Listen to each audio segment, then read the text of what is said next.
This is Taka, and he attempted to break the longest non-stop triathlon distance on the planet. 530-kilometer race, 18-kilometer swimming, 415-kilometer bike ride, and 103-kilometer run. Why?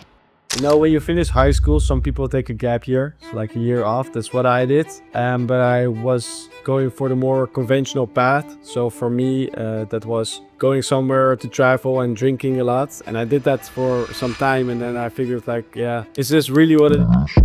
I found this record. I was like, I think I can break that. And that's all in a row, without stop. Yes. And now, 2 months later, we are finally helping him to get ready for his race. We are not racing, we're just surviving here. So if I was you, I would stick until the end to see if the Aka was able to break this world record. I'm here today with the craziest friend I could possibly have that is trying to achieve something that is never been attempted before. The largest triathlon distance non-stop. Let's go straight to my job, which is to help him on how to achieve his goal, because we need to fuel. And we need to fuel properly, because if we don't, things get messed up. The first part is the carb loading. That's the biggest part. Why? You're gonna be healthy still. You're gonna have a healthy stomach. You're gonna have as much time to eat as you need. That's gonna be the magic of it. We can even start progressively increasing 3 to 4 days before. So what I recommend to you is slightly increase throughout days. And I'm gonna send you a list of foods that I would recommend you to do that. Why? Because if you try to do that with rice, pasta, and potatoes, you're gonna be very full. If we try to do that with honey and juices and bars and stuff like that,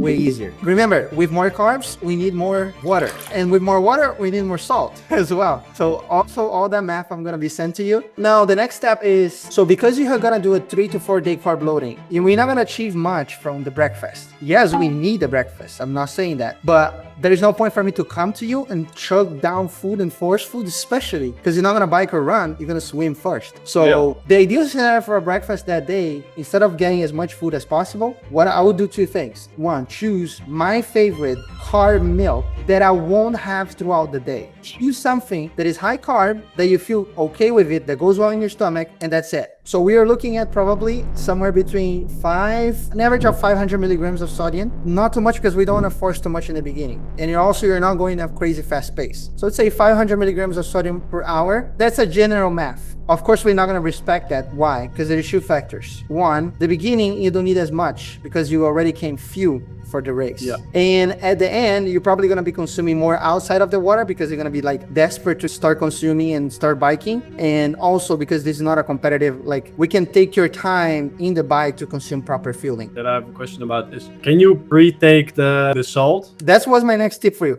Salt pills are going to be your best friend. Why? Because the flavor of the electrolytes gets so disgusting and so much to take at once. We're talking about like 30 hours now crossing different sports. So salt pills are way faster, and some people might think like, wow, why are you not going to fuel more carbs during the run? Because we need to remember, this is like a 30-hour race. The more we fuel, the more we put it in, the chances of you throwing up or having a trouble, like it's higher. So if I was you, I would stick until the end to see if the Aka was able to break this world record. Now, next step, we have the bike ride itself. Try to do something more solid post-swim. Doesn't need to be a meal, but some more fruits, because you spend the last 5 hours consuming only gels. Here's what I was planning. I was gonna do a stop every 100 kilometers, make like a stop for 4 minutes, and just try to be on the bike the whole time. Coming in, refueling everything. So the math needs to be precise to give you little by little. When you see Ironman World Championships guys like Blumenfeld and stuff, they're getting 120 grams of carbs in an hour. I cannot do that to you because you're not in need of that energy. So that's the secret. We're gonna need a lot of fueling, but distributed throughout the 15 hours. So we need to find a magical number. Anything that you do throughout this race, the biggest tip is, it's better for you to do sips by sips instead of doing a bunch of fueling at once. Because if you're sipping by sipping, you give the time to absorb the water, you give the time to pee it out if you need. If you do sip by sipping, you give the time to digest the food. Remember, you cannot stop for more than 4 minutes. If you need to go to the bathroom, we can. So sipping by sipping is the key for fueling on this long race, instead of a bunch of food at once. But now we have the run. Yeah. The first thing I would recommend, again, after the bike ride,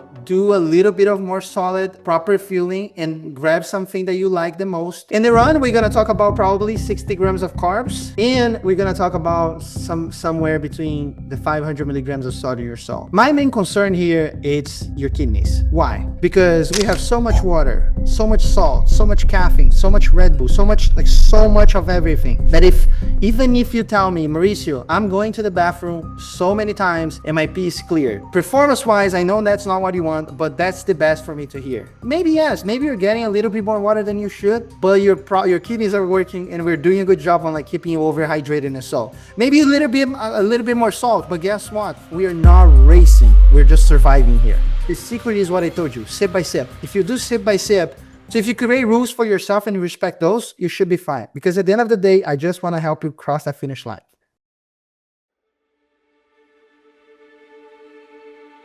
What was the most difficult aspect of it? Probably the run.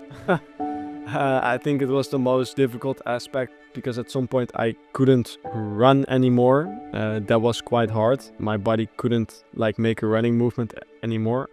My body wouldn't allow it as like a defense mechanism. So yeah, I didn't officially break the record because all distances of the 3 disciplines need to be certain percentages of the entire length. So the run needed to be around 19.5% of the entire length. So that's why I couldn't get it. Official final time was about 39 hours. How was the end? Did you get sick or go to the hospital? That was because my body temperature was around 34 degrees Celsius. And then if it keeps going down, you can risk organ failure and all that kind of stuff. Or they did say that all my blood levels were completely okay. And especially my salt levels were really well, which they literally said that we felt really, really, really good.